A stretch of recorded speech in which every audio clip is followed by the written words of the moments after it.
சிறுகதைகள் என்பது ஒரு சின்ன உலகம். ஆனால் அந்த உலகம் மனித வாழ்க்கையை பிரதிபலிக்கிறது என்கிறார் சுந்தர ராமசாமி. சிறுகதைகள் பெண்களின் மனதையும் சமூகத்தின் மாற்றங்களையும் பேசும் ஒரு வழி என்கிறார் அம்பை. அடுத்ததாக நூல் பற்றி பேச வருபவர், எழுத்திற்கு காலம் என்பது நாடி துடிப்பை போன்றது. நவீனத்துவத்தையும் சமூக நிகழ்வுகளையும் ஒளிவு மறைவின்றி எழுதும் எழுத்துக்களே நிலை பெற்று நிற்கும் என்று எழுத்தை பற்றி சொன்னவர். தாமுயேச மாநில குழு உறுப்பினர், தேய்பிரையின் முதல் நாளிலிருந்து தொகுப்புடன் தன் கவிதை பயணத்தை துவங்கியவர். ரத்திகா பவளமல்லியின் படைப்புலகம், ஒரு முழம் வெயில் தொகுப்புகளில் எழுத்து பயணத்தை தொடர்ந்தவர். சாகித்ய அகாடமி மாநில விருது, திருப்பூர் சக்தி விருது, திருச்சி இலக்கிய பேரவை விருது, கம்போடியா தமிழ்ச்சங்கத்தின் வீரமங்கை வேலு நாச்சியார் விருது போன்ற விருதுகளின் சொந்தக்காரர் கவிஞர் ரத்திகா அவர்களை பேச அழைக்கிறேன்.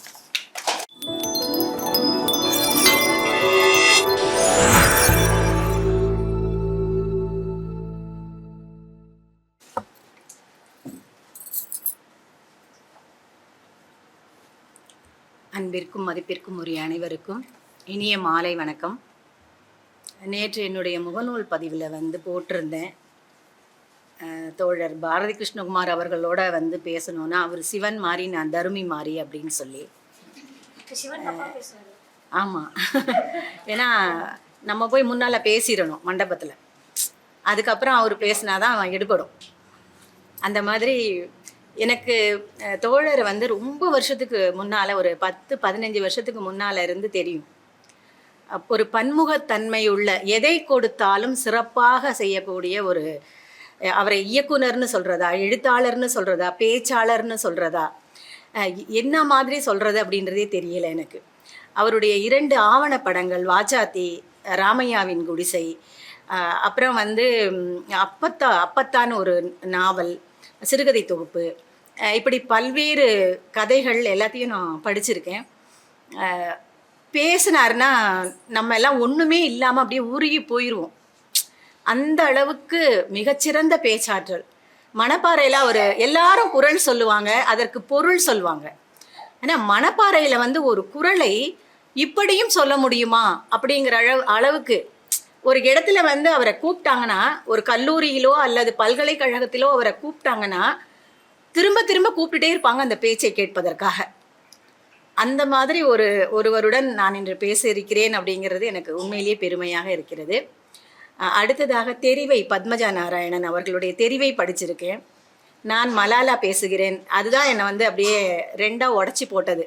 அப்போது மலாலாவோட அந்த நிகழ்வுகள், தொடர்ந்து நடந்த நிகழ்வுகள், அதை தமிழில் படிக்கக்கூடிய ஒரு வாய்ப்பை நல்கியவர் பத்மஜா. இங்கே பார்த்தீங்கன்னா 3 பேரும் பேங்க், நான் அதோட வாடிக்கையாளர். அதனால் எனக்கும் பேசுகிறதுக்கு உரிமை இருக்குதுன்னு எஸ்தர் நினச்சாங்களா என்னன்னு தெரில, அவங்க தான் என்னை கூப்பிட்டாங்க. எனக்கு எஸ்தரையும் பார்த்திங்கன்னா, அவள் உண்மையிலேயே ராட்சசின்னு சொன்னால் எஸ்தரை சொல்லலாம். அது தானாக எழுதுதா இல்லை ஏதாவது இறங்கி எழுதுதா அப்படிங்கிற அளவுக்கு எழுதும். அதோட எழுத்தை படிச்சிங்கன்னா, நான் அது இதுன்னு சொல்கிறேன்னு தப்பாக நினச்சிக்காதீங்க, நெருங்கிய தோழி. முதல்ல பார்த்தீங்கன்னா சாத்தானின் காதலி அப்படின்னு ஒன்று எழுதியிருந்து அப்படியே படிச்சுட்டு அதிர்ந்து போயிட்டேன் நான். அப்புறம் உங்ககிட்ட 1/2 மணி நேரம் பேசினேன். அதன் பிறகு நல்ல ஒரு தோழமை கிடைத்தது. அப்புறம் ராட்சசி, அவர் கௌதமன் பேசிட்டு போயிருக்காரு. எனக்கு இந்த மாதிரியான, நான் ஒரு ஆசிரியர், 25 வருஷமாக ஆசிரியர் தொழிலில் நான் வேலை பார்த்துட்டு ரிட்டையர்ட் ஆனேன். சாட்டை, ராட்சசி போன்ற படங்களின் மீது எனக்கு ஒப்புமை இல்லை. அது ஒரு ஹீரோயிசம் அதில் பண்ணுறது. நிச்சயமாக ஒரு பள்ளியில் நாம் அதை செய்யவே முடியாது. ஒரு சின்ன கடுகு நகத்தினாலே அடுத்த டிஸ்ட்ரிக்டு ட்ரான்ஸ்ஃபர் பண்ணிடுவாங்க. ஒரு இடத்துல இருந்து நம்ம ஜெயிச்சுட்டு போகலாங்க, தோத்துட்டு போக முடியாது. அது என்னுடைய அனுபவத்தில் நான் சொல்கிறேன். நம்ம சினிமாவில் எப்படி வேணாலும் காமிச்சிடலாம். அதில் சோடா பாட்டிலெல்லாம் உடைக்கிறாங்க ஜோதிகா. நான் ஒரு சோடா பாட்டில் ஒரு கிராமத்தில் உடைச்சா என்ன ஆகும்னு கற்பனை பண்ணி பார்த்துட்டு, அச்சோ நம்ம நல்ல முறையில் ரிட்டையர்ட் ஆகணும் அப்படின்னு தான் தோணுச்சு எனக்கு. அந்த மாதிரி சாட்டை படத்துலேயும் கண்ணில் மிளகா அரைச்சி ஊற்றுவாங்க பாருங்கள். இதெல்லாம் ஒரு மாணவனை நான் செஞ்சால் என்ன ஆகுறது? அதனால் தலைகீழாக படி அப்படியெல்லாம் நேராக படிக்கவே பசங்க ரொம்ப பிரச்சனையாக இருக்குது.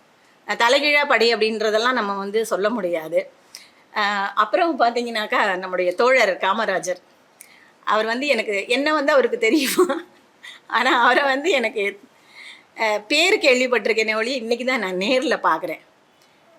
எஸ்தர் சொல்லும்போது அந்த வாஞ்சனை புத்தகம் வந்து எனக்கு உண்மையிலேயே ஒரு எப்படி வந்து காமராஜர் மேலே வந்து எனக்கு இந்த சிறுகதை தொகுப்பை தாண்டி எப்படி ஒரு மதிப்பு வந்துச்சு அப்படின்னு சொன்ன அன்னைக்கு ஒரு வாரத்துக்கு முன்னாலே புத்தகம் நான் அனுப்பி வச்சுட்டாரு.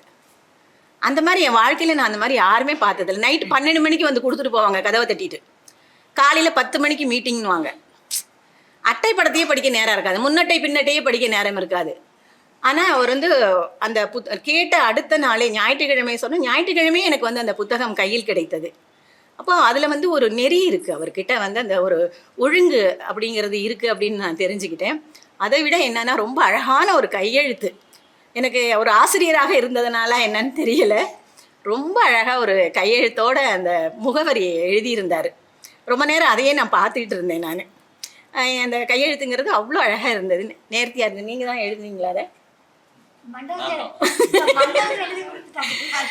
மிக்க நன்றி. இந்த சிறுகதை தொகுப்பை வந்து நான் படித்த பிறகு எந்த குறிப்புகளும் நான் எடுத்துக்கல. ஏன்னு கேட்டால் சாத்தூருக்குள்ளே எல்லா இடத்துலையும் அவங்க பத்மஜா சொன்ன மாதிரி போயிட்டு வந்துட்டேன். இப்போ வந்து சாத்தூரில் பரோட்டா எங்கே நல்லா இருக்கும் அப்படின்னு கேட்டால் நான் சொல்லிடுவேன். இட்லி எங்கே நல்லா இருக்கும்னு கேட்டால் சொல்லிடுவேன். எந்த பஸ்ஸை எங்கே பிடிக்கணும்னு கேட்டால் நான் சொல்லிடுவேன். எனக்கு சாத்தூர் நான் இது வரைக்கும் பார்த்ததே இல்லை. இந்த கதைகள் எல்லாமே பார்த்தீங்கன்னாக்கா ஒரு கோர்வையாக வருது, தனித்தனி கதைகளாக வந்து இதை பிரிக்க முடியல. ஒரு கோர்வையாக ஒரு மனிதர் டைரி எழுதிட்டே போனால் எப்படி இருக்கும், அந்த மாதிரி தொடர்ந்து கோர்வையாக வருது. நாம் ஒரு வீட்டுக்குள்ளார போகிறோம், அவங்க அந்த கதாபாத்திரங்களை எல்லாம் உட்காந்து அமர பார்க்குறோம், பக்கத்து வீட்டுக்கு போகிறோம், ஒரு தெருவுக்கு போகிறோம், ஒரு கடைகள் நிறைந்த கடை வீதிக்கு போகிறோம். இப்படி எல்லா இடத்துலையும் சாத்தூரை சுற்றி சுற்றி வரோம்.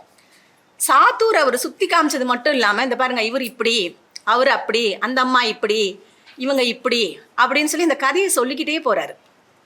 அது எப்படின்னு கேட்டால் ஒரு இதில் வந்து எந்த விதமான இந்த ஒரு க்ரைம் நாவலில் இருக்கக்கூடிய அந்த திடுக்கிடும் அது மாதிரியெல்லாம் கிடையாது. நாம் எதிர்பார்த்த முடிவுகள் தான் இதில் வருது. இந்த கதை பூரா நாம் என்ன எதிர்பார்த்தோமோ அதுதான் இந்த கதைகளில், எல்லா கதைகள்லையும் அதே மாதிரி தான் வருது. ஒரு ரொம்ப நுட்பமாக இந்த ஒரு கதையை வந்து 3 முறை வாசித்தேன். அதுக்கப்புறம் இன்னொரு கதையும் வந்து ஒரு 2 முறை வாசிக்கலாமேன்னு மறுவாசிப்புக்கு உட்படுத்தினேன். அப்போ நான் ஒரு ரகசியம் தெரிஞ்சுக்கிட்டேன். தோழர் காமராஜர் வந்து அவர் தமுமுகவிலிருந்து விலகினாலும் அது இவரை விட்டு விலக மாட்டேங்குது. அந்த ஒரு தோழர்களை தான் எல்லா இடத்துக்கும் கூட்டிகிட்டு போகிறாரு, தோழர்களை தான் காமிக்கிறாரு. அதாவது பட்டினத்தார் இருக்கார் இல்லையாங்க, அவர் என்ன பண்ணுவார்னா எல்லாம் விட்டுட்டு தானே சன்னியாசி ஆன பிறகு எதுக்கு பொம்பளைங்களை பற்றி நீ எழுதுற, அப்போ அந்த நினப்பு ஒன்று உடலைன்னு தானே அர்த்தம். அந்த மாதிரி நான் வந்து ஓமை வந்து வேற மாதிரி சொல்லியிருக்கலாம்.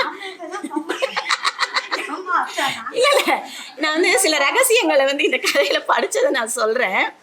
அவர் வந்து தாமியக்காசா தலையை பிடிச்சி ஆட்டிகிட்டே இருக்குதுங்க, இப்போ வரைக்குமே ஆட்டிக்கிட்டு இருக்கு, இனியும் ஆட்டம், எல்லா கதைகள்லையும் ஆட்டம். அந்த அளவுக்கு அழுத்தமாக ஒரு கம்யூனிச பார்வை தான் இதில் இருக்கிற எல்லாத்தையும் நீங்கள் பார்த்தீங்கன்னா ஒரு எழுத்தாளர் பார்வையே கிடையாது. எழுத்தாளரை தாண்டிய ஒரு பரந்த ஒரு கம்யூனிச பார்வை வந்து இதில் நிச்சயமாக இருக்குது. ஒவ்வொரு கதையிலையும் நீங்கள் படித்தா தெரிஞ்சுப்பீங்க. அப்புறம் பார்த்தா காதலை பற்றி எழுதவே இல்லைங்க இவர். ஒரு அழுத்தமான காதலை 1.5 வரியில் சொல்லிட்டு அவர் பாட்டுக்கு நகர்ந்து போயிட்டாரு. நான் அங்கேயே உக்காந்துட்டு இருக்கேன். திருப்பி தேடி தேடி பார்க்குறேன், அந்த காதல் வரவே இல்லை. திருப்பி 1.5 வரி தான். நமக்கு எவ்வளோ ஒரு ஏமாற்றமாக இருக்கும். அந்த மாதிரி தான் எழுதியிருக்காரு அவர். எல்லார்கிட்டேயும் காதல் இருக்குங்க அந்த கதைகளில், பெரும்பாலான கதைகளில் எல்லார்கிட்டேயும் ஒரு காதல் இருக்கு. அந்த காதலை நீ 1.5 வரியில் எழுதிட்டு போனால் நாங்களே என்ன பண்ணுறது, படிச்சுட்டு பார்த்துட்டு. ஏன்னா அந்த இயக்கம் வந்து அவர் அந்த மாதிரி எழுத விட மாட்டேங்குது. இதுக்கு மேலே விஷயம் இருக்குது. ஆக்சுவலாக வந்து நான் விளையாட்டாக சொல்லுவேன், சிற்றின்பம் அப்படிங்கிறத பேரின்பமாக வச்சுட்டான். அதாவது பேரின்பத்தை சிற்றின்பம்னு வச்சுட்டான், சிற்றின்பத்தை வந்து பேரின்பம்னு பயந்து போய் வச்சுட்டான் அப்படின்னு சொல்லுவேன். உண்மையிலேயே வந்து சிற்றின்பம் தான் பேரின்பம். ஆனால் எங்கே அதுக்குள்ளேயே முழுகிடுவாங்களோ இந்த மனித இனம் அப்படின்னு சொல்லிட்டு பேரின்பம்னு ஒரு தெய்வங்களை வச்சாங்க. அந்த மாதிரி இவர் என்னன்னாக்கா அந்த காதலுக்குள்ளேயே வரமாட்டேங்கிறாரு. வரவே மாட்டேங்கிறாரு. அப்புறம் பார்த்தீங்கன்னாக்கா எல்லார்கிட்டையும் அந்த காதலை சொல்கிறாரு, சொல்லாமலாம் இல்லை. ஒரு கதாபாத்திரத்துக்குள்ளேயும் அந்த காதல் இருக்குது. அப்புறம் ஒரு பூக்காரம்மா கேட்குறாங்க, என்னன்னு கேட்குறாங்க, பூ வாங்கிட்டு போங்க அப்படின்னு. எதுக்குன்னு கேட்குறாரு. ஒய்ஃபுக்கு வைக்கலாம், இல்லைன்னா சாமிக்கு வைக்கலாம் அப்படின்னு சொல்லி அந்த அம்மா சொல்லுது. இது பழக்கம் இல்லை, 2வது மேலே நம்பிக்கை இல்லைங்கிறாரு. அப்போ இவர் கம்யூனிஸ்டாக இல்லையாங்க? வீட்டுக்கு போகிறதே பெருசு. அவங்க பொண்டாட்டிக்கு எப்படி பூ வாங்கிட்டு போவாங்க? நீங்கள் யோசிச்சு பாருங்களேன்.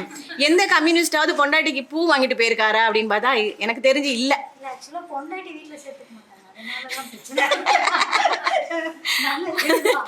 அந்த மாதிரி அதே மாதிரி பார்த்தீங்கன்னா அந்த தோழமை உணர்வு எப்போவுமே பார்த்தீங்கன்னா இவர் கதை எழுதியிருக்காரு, அவர் தனியாக தான் கதை எழுதியிருக்காரு. ஆனால் தனியாளை பற்றி எழுதவே கிடையாது. அவர் ஒரு கூட்டத்தை சேர்த்துக்கிறாரு, அந்த கதையில் வந்து ஒரு கூட்டத்தை சேர்த்துட்டு அதன் மூலமாக இவர் நகர்றாரு. என்னுடைய ஆசிரியர் வந்து சொல்லும்போது, எனக்கு நான் கவிஞராக முற்பட்ட போது என்னுடைய ஆசிரியர் வந்து, அம்மா நீ அரசியல் எழுது, பொருளாதாரம் எழுது, எதை வேணாலும் எழுது, ஆனால் உன்னோட ஒரு கேரக்டர் மேலே அதை திணிச்சிரு. நீ சொல்கிற மாதிரி இடையில கதையில் சொல்லிடாத, ஒரு கேரக்டர் மேலே திணிச்சிருன்னு. அவர் அதான் பண்ணியிருக்காரு. அவங்க கூட சொன்னாங்கல்ல, அது ஒரு விதமான தப்பித்தல். நாம் அதில் இருக்கணும், ஆனால் நம்ம அதில் இருக்கக்கூடாது. அந்த மாதிரியான இவர் கதை சொல்லிக்கிட்டு போகிற எல்லா கதையுமே இவருடைய கதைகள் தான். நிறைய கதைகள் எடுத்திருக்காருங்க. அப்படியே பார்க்க ஒரு பிரமிப்பான கதைகள்.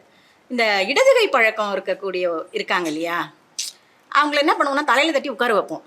ஆக்சுவலாக இடதுகை பழக்கம் இருப்பவர்களுக்கு மூளை அதிகமாக வேலை செய்யும்னு எனக்கு ட்ரைனிங்கில், இன்சர்வீஸ் ட்ரைனிங்கில் சொல்லி கொடுத்துருக்காங்க. ஒரு ட்ரைனிங் இதுக்காகவே நடந்தது எங்களுக்கு. அப்போ வந்து இடதுகை பழக்கம் உள்ள குழந்தைகளை நீங்கள் தயவு செஞ்சு கட்டாயப்படுத்தி வலது கையில் எழுத வைக்காதீங்க. இடமும் வலமும் ஒன்று தான் அப்படிங்கிறத குழந்தைங்களுக்கு சொல்லி கொடுங்க. யாரோ ஒரு கம்யூனிஸ்ட் தான் அங்கேயும் சொல்லியிருக்கிறாரு. இல்லைன்னா நம்ம ஆளுங்க அதை ஏற்றுட்டு ஒரு ட்ரைனிங் கொடுப்பாங்களா? யோசிச்சு பாருங்களேன் நீங்கள்.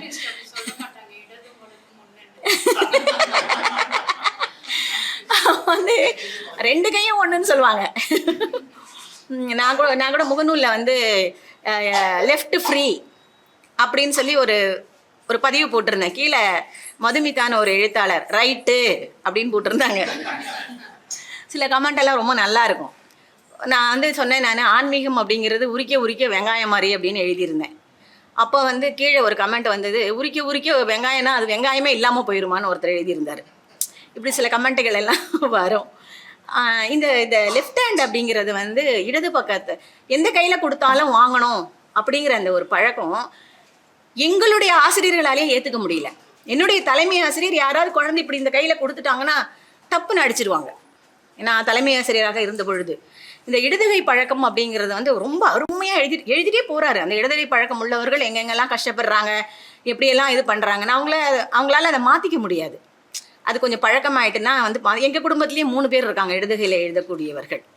இப்படி இன்னொரு கதையில் போனீங்கன்னாக்கா தவச்செல்வி அப்படின்னு சொல்லி ஒரு கேரக்டர் எல்லா ஊர்லேயும் இருப்பாங்க. ஒரு பைத்தியக்காரி அப்படின்னு நம்ம சொல்லுவோம். எல்லா ஊர்லேயும் இருப்பாங்க அந்த மாதிரி. எங்கள் ஊரில் அவங்களுக்கு பேர் மேரின்னு இருந்தாங்க. அவங்கள துரத்திக்கிட்டே போகிறது, அவங்க குடிசையை பார்க்குறது, அவங்க பைகளை நோட்டம் போடுறது, அந்த மாதிரி ஒரு தவச்செல்விங்கிற ஒரு கேரக்டர் அவங்க. அப்புறம் பார்த்திங்கன்னா மரியான். எனக்கு மரியானை படிக்கும் பொழுது பூ படத்தோட ஞாபகம் வந்தது. அந்த பூ படத்தில் இருக்கிற ஒரு பேனாக்கர் அந்த இது ஞாபகம் வந்தது. இதையெல்லாம் தாண்டி அவருக்கு இருக்கக்கூடிய அந்த சமூக பார்வை அப்படிங்கிறதும் தாமுய கசா கொடுத்ததாக தான் இருக்கும். ஏன்னு கேட்டால் ஒரு என்ன சொல்கிறது, ஒரு ரொம்ப மேலோட்டமாக சொல்லி கொண்டு போவதாக தெரிந்தாலுமே அந்த வரிகள் வந்து அப்படியே நம்மளை வந்து அந்த ஆழத்துக்குள்ளே தள்ளி விட்டுருது. இப்போ முதல் முறையாக நான் படிக்கும் பொழுது ஒரு மெல்லிய நீரோட்டம் மாதிரி, இது ஒரு நீர்வீழ்ச்சி மாதிரியோ இல்லை கடாமுடான்னு ஓடுற ஒரு கடல் ஓசை மாதிரியோ எல்லாம் இந்த சிறுகதை தொகுப்பு இல்லை. இது வந்து ஒரு மெல்லிய ஒரு காட்டுக்குள்ளர ஓடுற ஒரு நீரோடை மாதிரி சலன்னு போயிட்டு இருக்கிற மாதிரி, அடியில் இருக்கக்கூடிய அந்த கூழாங்கல்லேருந்து மீன்கள்லேருந்து எல்லாமே தெரியும் இல்லையா, அந்த மாதிரி இந்த எழுத்து வந்து அப்படியே நீரோடை மாதிரி போயிட்டு இருக்கு. அதுக்குள்ளே இருக்கிற கதாபாத்திரங்கள் எல்லாமே அந்த கூழாங்கல் மாதிரியும் அந்த மீன்கள் மாதிரியும் தாவரங்கள் மாதிரியும் அந்த கடல்வாழ் உயிரினங்கள் மாதிரியுமே வந்து நமக்கு அந்த ஒரு சலசலப்போட அது பாட்டு போயிட்டே இருக்குது. இது முடியுது அப்படின்னு நம்ம சொல்லவே முடியாது. கடைசி கதை இது வந்து முடியுது அப்படின்னு எல்லாம் சொல்லவே முடியாது. அந்த அளவுக்கு மிகச்சிறந்த ஒரு சிறுகதை தொகுப்பாக நான் இதை உணர்கிறேன். ஒவ்வொரு கதையும் நம்ம சொல்லிடலாம். இதில் பார்த்தீங்கன்னா முதல் கதையே எனக்கு பொறாமையை வந்து பயங்கரமாக உண்டாக்குன ஒரு கதை. பயங்கர பொறாமை அந்த கதையை படிச்சுட்டு. இன்னும் மனுஷங்க வேலையே இல்லாமல் இருக்காங்க இங்கே. எல்லாம் ஊரே கூடி இந்த கிராமத்தில் இருக்கிறவங்க எல்லாம் கூடி வந்து அந்த இவங்க கூட சொன்னாங்க. இப்போ அந்த கதை சிறுகதைக்கு பேர் வந்து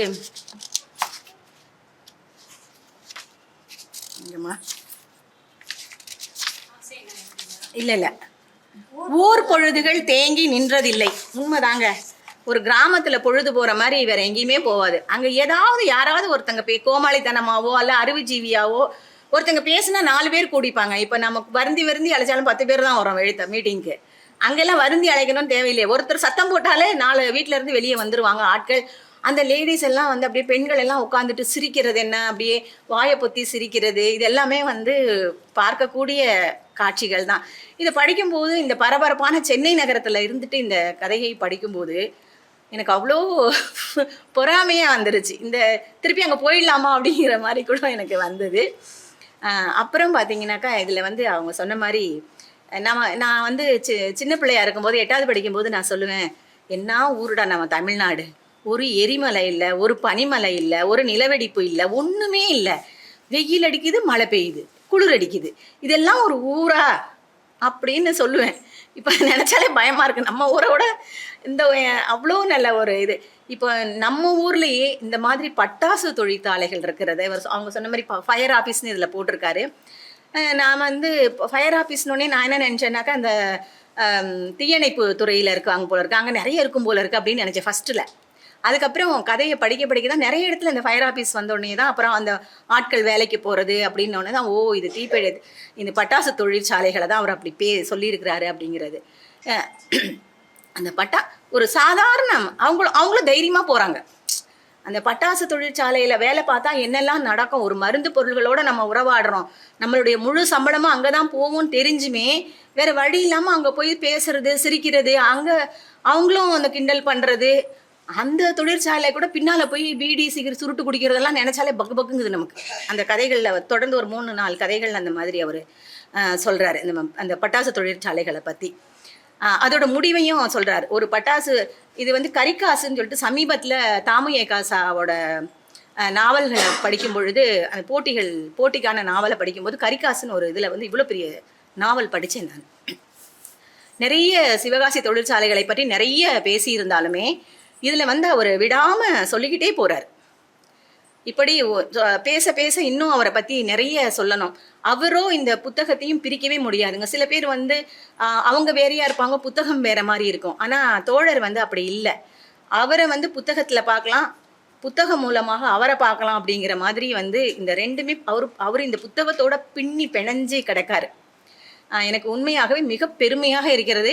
இந்த ஒரு வாய்ப்பை வந்து எனக்கு எஸ்தர் ராணி அவர்கள் கொடுத்தார்கள். நான் கம்மியாக தான் பேசியிருக்கேன், ஏன்னா சிவன் அடுத்து பேச போகிறார் அவர். அதனால் சொக்கா என்று சொல்லிக்கொண்டு விடைபெறுகிறேன். நன்றி, வணக்கம்.